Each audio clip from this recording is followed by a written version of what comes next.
भारत में मंदिरों पर सरकारी नियंत्रण का इतिहास बहुत पुराना है। ईस्ट इंडिया कंपनी ने सबसे पहले मंदिरों पर सरकारी नियंत्रण के लिए मद्रास रेगुलेशन 1817 एक्ट पारित किया था। 1840 में इसका विरोध हुआ।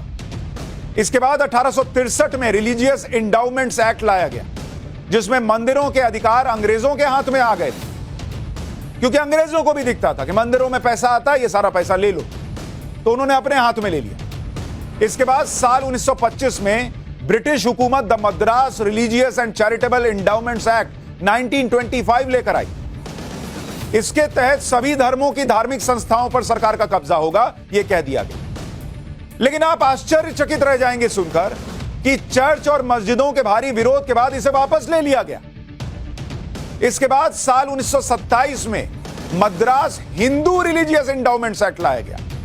पहले सिर्फ रिलीजियस इंडाउमेंट्स एक्ट था, ईसाइयों और मुसलमानों ने विरोध किया तो उसको वापस ले लिया, और 2 साल बाद हिंदुओं का नाम डालकर ले आए, जिसमें सिर्फ मंदिरों पर सरकारी कब्जे की बात थी। कमाल की बात यह है कि 1925 में ही सिख गुरुद्वाराज एक्ट पास हुआ और गुरुद्वारों का कंट्रोल सिखों की इलेक्टेड बॉडी को दे दिया गया। यानी अंग्रेजों के राज में हिंदुओं के को लेकर अलग कानून था और बाकी धर्मों के लिए अलग कानून, क्योंकि उनको तो बांटना था। तो उन्होंने देखा कि हिंदू जो है वो बड़ी संख्या में है, इसके अंदर ये गुस्सा बढ़ दो कि देखो तुमको तो हम कंट्रोल करते, तो उन्होंने हिंदू मुस्लिम सिख ईसाई को बांट दिया। मुस्लिम सिख ईसाई को अलग पावर दे दिया, हिंदुओं का पावर ले लिया, मंदिर मेरे कंट्रोल में रहेगा, अंग्रेजों ने कह दिया। अच्छा, ब्रिटिश राज में तो अंग्रेजों ने अपनी मनमानी की और मंदिरों को सरकारी कब्जे में रखा, लेकिन जब अंग्रेज यहां से गए और भारत आजाद हुआ तो लगा कि यह तस्वीर अब बदलेगी, लेकिन फिर भी ऐसा नहीं हुआ। नेहरू सरकार ने उन्हीं नीतियों को जारी रख दिया जो नीतियां अंग्रेज छोड़कर गए थे। उल्टे यहां की सरकारों ने अलग अलग राज्यों में मंदिरों पर सरकारी नियंत्रण को और मजबूत करना शुरू कर दिया। भाई, आजादी के बाद साल 1951 में तमिलनाडु सरकार ने Hindu religious and endowment act लेकर आई वो, और मंदिरों के फंड्स और मैनेजमेंट पर सरकार का कब्जा हो गया तमिलनाडु में। इस कानून के कई प्रावधानों को कोर्ट में चैलेंज किया गया और आखिरकार इस कानून के कई प्रावधानों को कोर्ट ने खारिज कर दिया।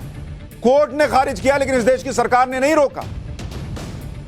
इसके बाद कुछ बदलावों के साथ तमिलनाडु सरकार ने साल 1959 में Hindu religious and charitable endowments act pass कर दिया। तब यह कहा गया कि इस कानून को लाने के पीछे यह मकसद है कि धार्मिक संस्थाओं के फंड का दुरुपयोग ना।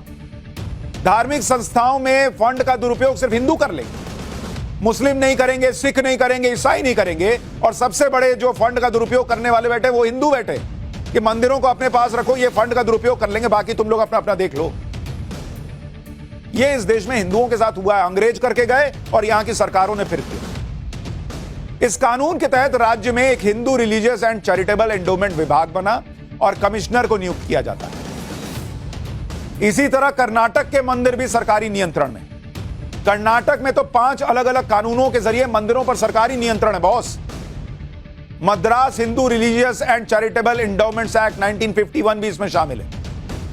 फिर 1997 में Karnataka Hindu religious institutions and charitable endowments act ले आए लोग। इसी कर्नाटक HRCE एक्ट के जरिए राज्य के सभी मंदिरों पर नियंत्रण किया गया, और इस एक्ट का मकसद बताया गया कि मंदिरों को अच्छा मैनेजमेंट देना था। सिर्फ मंदिरों को अच्छा मैनेजमेंट चाहिए बॉस, गुरुद्वारों को नहीं चाहिए, चर्चेस को नहीं चाहिए, मस्जिदों को नहीं चाहिए, सिर्फ मंदिरों को मैनेजमेंट चाहिए, इसलिए कानून लिया। मंदिरों को सरकारी कब्जे से आजाद कराने के लिए सुप्रीम कोर्ट में एक PIL दाखिल की गई, जिसमें दावा किया गया कि देश के अंदर, आप देखिए बॉस क्या इस देश के अंदर, एक तो 1991 का वर्शिप एक्ट तो है ही हिंदुओं के साथ अत्याचार, फिर वक्फ का कानून आया कि जितनी वक्फ की प्रॉपर्टी है वो वक्फ एक्ट लाकर उनके लिए उसको देखने का पूरा अधिकार दे दिया। ऐसा अधिकार दिया जो उसके बारे में मैं आपको बता चुका हूं। ठीक है दिया, पर हिंदू को भी तो अधिकार दो कि वो अपने मंदिर की देखरेख कर सके। देश के 9 लाख मंदिर में से, इसमें से सरकारी नियंत्रण कितने ऊपर है कहा जाता है? सरकारी नियंत्रण में कहा जाता है कि करीब करीब 4 लाख मंदिर, 4 लाख मंदिर। अब आप बताइए 9 लाख में से 4 लाख मंदिर सरकारी नियंत्रण में। क्यों? या तो सबके लिए एक नियम बनाओ, किसी भी मस्जिद या चर्च पर कोई सरकारी कंट्रोल या दखल नहीं है बॉस। सिर्फ मंदिर पे 4 लाख मंदिरों पे दावा किया जाता है कि सरकारी नियंत्रण। हम ये बात भी समझ लें कि जब 1950 में भारत का संविधान लागू हुआ तो संविधान के प्रियम्बल में भारत को सॉवरेन डेमोक्रेटिक रिपब्लिक कहा गया। यह 1975 में लगी इमरजेंसी के दौरान इंदिरा गांधी की सरकार ने सोशलिस्ट और सेक्युलर शब्द जोड़ा। सेक्युलर शब्द हमारे संविधान में पहले नहीं था, यह इमरजेंसी के दौरान इंदिरा गांधी सरकार ले आई थी। और इतना सेक्युलरिज्म था तो मंदिर जो हैं, हिंदू जो हैं, उनको भी अधिकार देना था ना।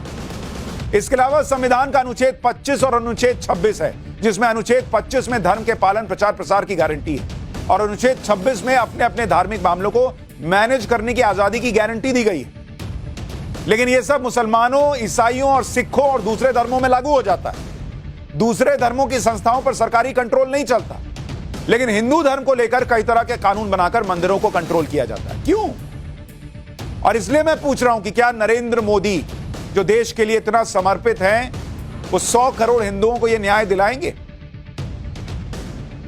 अब जाकर, और नरेंद्र मोदी से उम्मीद इसलिए है क्योंकि अब जाकर जिस राज्य में यह पहल हो रही है वो बीजेपी शासित राज्य है।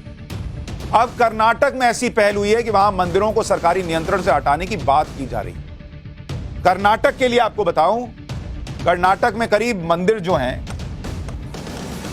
जहां पर यह हो रहा है, वहां पे करीब 35,000 मंदिर, 35,000 मंदिर। उनमें उनसे कुछ सालों में 1400 करोड़ रुपए का रेवेन्यू जनरेट हुआ। 1400 करोड़ का रेवेन्यू सिर्फ मंदिरों से। सोचिए, इतना पैसा मंदिरों से जनरेट होता है और सरकारी नियंत्रण में चला जाता है। लोगों का यही कहना है कि मंदिर में दान और मंदिर की कमाई का पैसा मंदिर में ही लगना चाहिए, ना कि मंदिर के पैसे को कहीं और लगाया जाए। मंदिरों में सरकारी नियंत्रण से मिसमैनेजमेंट को लेकर लोग तमिलनाडु का उदाहरण देते हैं। तमिलनाडु के अंदर अगर आप देखेंगे, ये तो कर्नाटक का बताया, अब आप तमिलनाडु का देखिए, वहां 44,000 मंदिर है तमिलनाडु के अंदर, और उनके पास करीब 5 लाख एकड़ जमीन है। 5 लाख एकड़ जमीन ये तमिलनाडु में मंदिरों के पास है। और इसका मैनेजमेंट कौन करता है? राज्य सरकार करती है। लेकिन राजस्व कितना आता है आपको पता है? मात्र 128 करोड़ रुपए। इतनी जमीन, 128 करोड़ का राजस्व आता है। जबकि इससे ज्यादा एसजीपीसी यानी शिरोमणि गुरुद्वारा प्रबंधक कमेटी की तुलना कीजिए तो वो 85 गुरुद्वारा मैनेज करते हैं और उनका बजट 1000 करोड़ रुपए से ज्यादा का है। और यहां इतने मंदिरों में से 128 करोड़ का बस रेवेन्यू आ रहा है। इसलिए सवाल यह खड़ा होता है कि क्या देश भर के मंदिरों को आजाद किया जा सकेगा?